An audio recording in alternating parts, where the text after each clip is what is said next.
Même dans la mort, Imelda n'avait pas changé. Elle était aussi belle qu'insondable. La reine de glace, seule dans son palais de glace. Il y avait un médaillon autour de son cou. Je l'avais ouvert, il contenait une petite clé. J'avais pris la clé. Je devais partir. Je savais que je ne pourrais jamais revenir.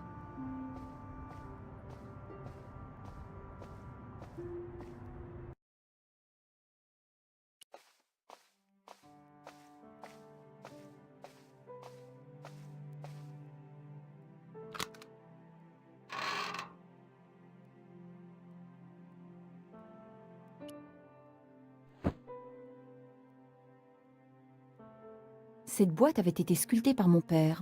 Elle n'avait jamais eu de clé. L'éléphant gravé sur le couvercle était exactement le même que celui de Carchon. C'est la clé trouvée dans le médaillon d'Imelda. J'avais pris la clé. Je n'en croyais pas mes yeux. La clé d'Imelda ouvrait la boîte de mon père. Je redoutais ce que j'allais trouver à l'intérieur.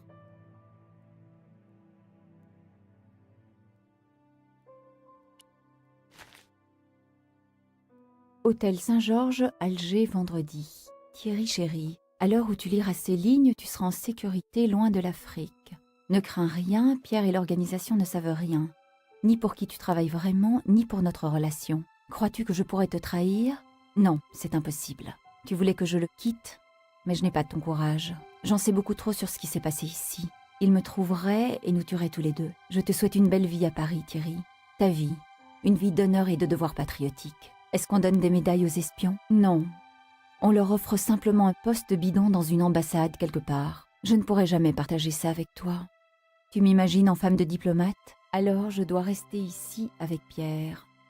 Nous sommes tous deux liés par ce que nous avons fait à ce pays. Au revoir mon amour.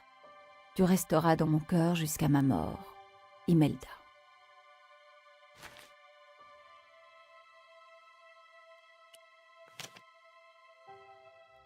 C'était une photographie d'Imelda. Je m'étais sentie comme aspirée par un trou noir. Imelda et Carchon, tous les deux souriants, alors que derrière eux, un village avait été rasé et ses habitants massacrés. Et là, à côté d'eux, me fixant des yeux par-delà les années, mon propre père. J'avais contemplé l'image de mon père en le fixant au fond des yeux. À quoi pouvait-il penser quand cette photo avait été prise? Jusqu'où était allé son courage? Il me manquait tellement.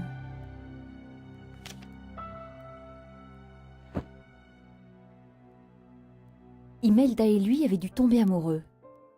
Elle avait découvert sa véritable identité et il avait dû partir. Elle avait eu le cœur brisé mais n'en avait jamais vraiment parlé à personne. Moi-même, je n'aurais pas pu. Il avait de bonnes raisons de garder le secret sur ses agissements. J'avais décidé de respecter son désir et de n'en parler à personne.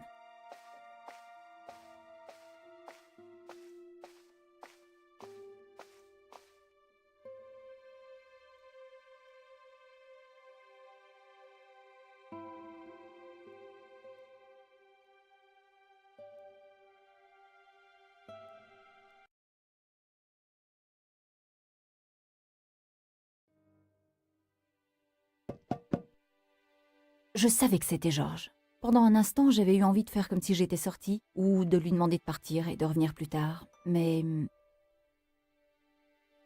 Entre! Salut, Georges.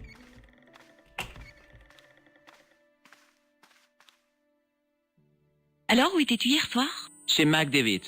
J'ai bu un verre avec Doyle et 2 autres types. Ce qui explique ta tête d'aujourd'hui. T'as dormi au moins? Pas beaucoup. J'ai dû partager ma chambre avec un autre gars. Et il ronflait? Pas vraiment. Il était mort. Et puis Lyrie m'a réveillé au milieu de la nuit pour me sortir de la cave. La cave était inondée? Oui, un crétin avait laissé le robinet ouvert. Et tu dis que Pigram avait disparu? Sans laisser de traces. Mais ma visite n'a pas été totalement inutile. Le joyau de Pigram? Le joyau des Templiers. Qui que soit ce Jacques Marquet, il va être déçu. Jacques Marquet? C'est le gars à qui Fitzgerald devait remettre la pierre précieuse. Que comptes-tu faire? Je veux savoir qui est Montfaucon ou ce que c'est et le trouver. Mais tout ce que j'ai pour le moment, c'est un nom et l'image d'un homme pendu. Regarde, Nico. Une poignée de plâtre. Hein? Quoi? Mais pourquoi les hommes sont-ils aussi puérils? Qu'est-ce que tu veux dire exactement? Tes poches pleines de trucs inutiles comme un petit garçon. Ce qui est inutile peut devenir essentiel. Et on ne sait jamais quand. Peut-être pas. Peut-être pas. Tu veux garder la pierre précieuse? Non, j'aurais trop peur de la vendre. Je ne peux pas rester ici toute la journée, même si ça ne me déplairait pas. Ok, n'oublie pas de voir Lobino au musée Crune. Et pourquoi n'irais-tu pas vérifier si Rosso n'a rien de nouveau? Ok, je peux faire quelque chose d'autre pour toi tant que j'y suis. Des courses? Un petit voyage au pressing? Contente-toi de prendre soin de toi.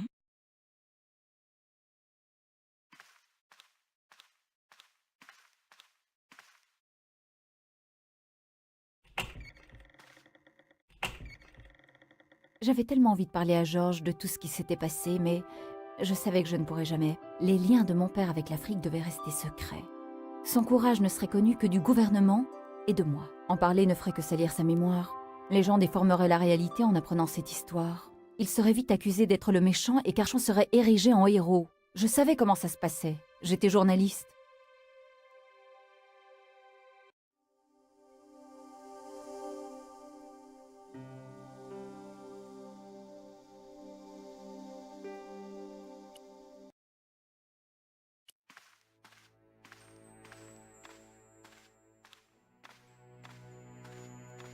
Sergent Mou? Oui? Peut-être pas. Pas question. Est-ce que je vous ai montré mon engin, sergent? Malheureusement, oui, monsieur.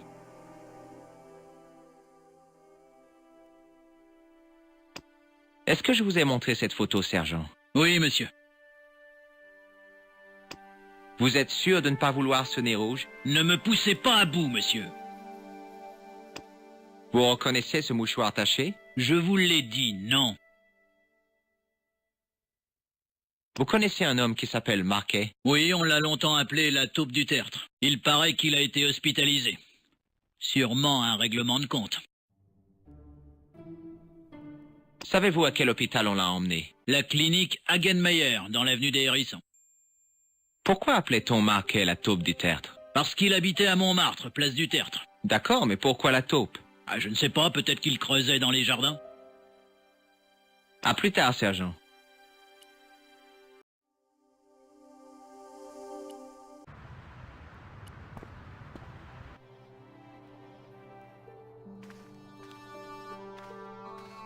Excusez-moi. Oui, monsieur?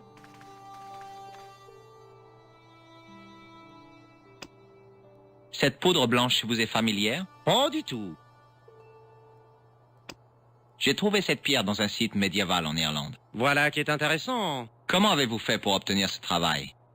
J'ai été qualifié pour un maintien militaire, des chaussures qui couinent et une haine irraisonnée des enfants. Merci pour votre aide.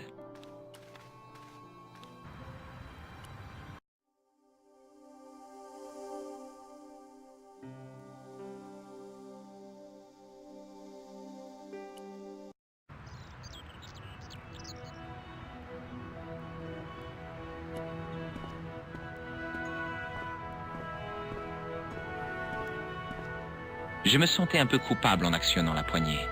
Comme si je pillais une tombe. Je tremblais en tirant sur la poignée. La porte était fermée. L'équipe de l'ambulance était introuvable.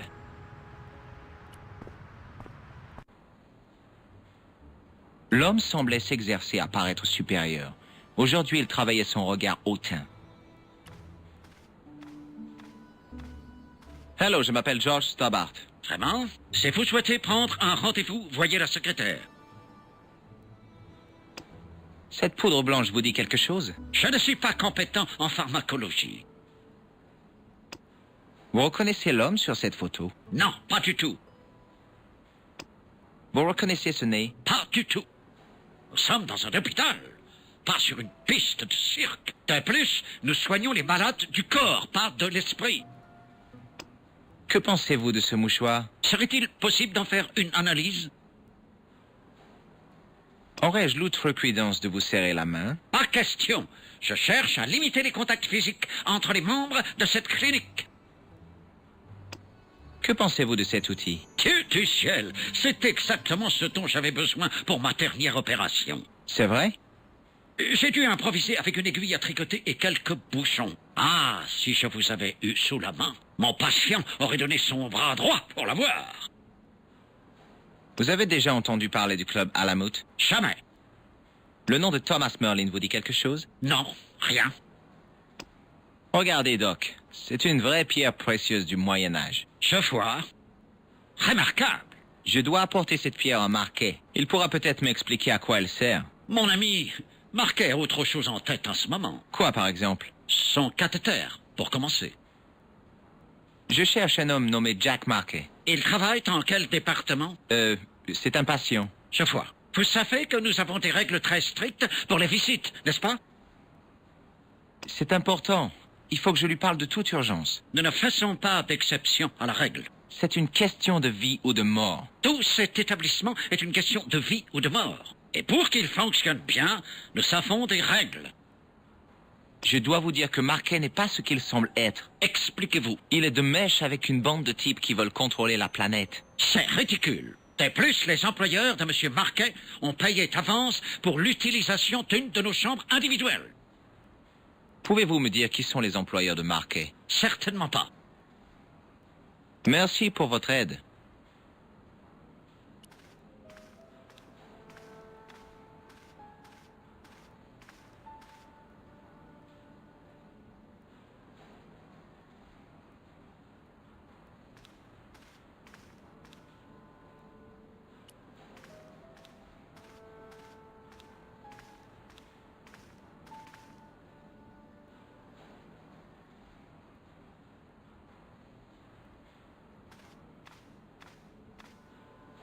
La femme trouvait le moyen de paraître débordée alors qu'elle n'avait visiblement rien à faire.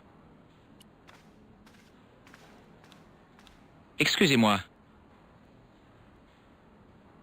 Oui, monsieur?